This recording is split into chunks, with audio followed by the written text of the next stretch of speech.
शिवाजी विद्यापीठाच्या सैफ केंद्राच्या कामगिरीचा केंद्रीय विज्ञान आणि तंत्रज्ञान मंत्रालयाकडून गौरव. अशा प्रकारचा बहुमान मिळवणारं शिवाजी विद्यापीठ ठरलं देशातलं पहिलं विद्यापीठ.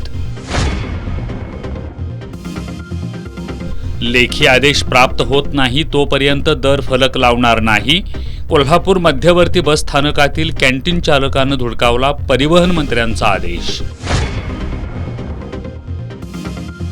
युवा सेना प्रमुख आदित्य ठाकरेंबद्दल अवमानकारक वक्तव्य करणारे भाजपचे खासदार निशिकांत दुबेंविरोधात कोल्हापूर ठाकरे गटाने केली निदर्शनं.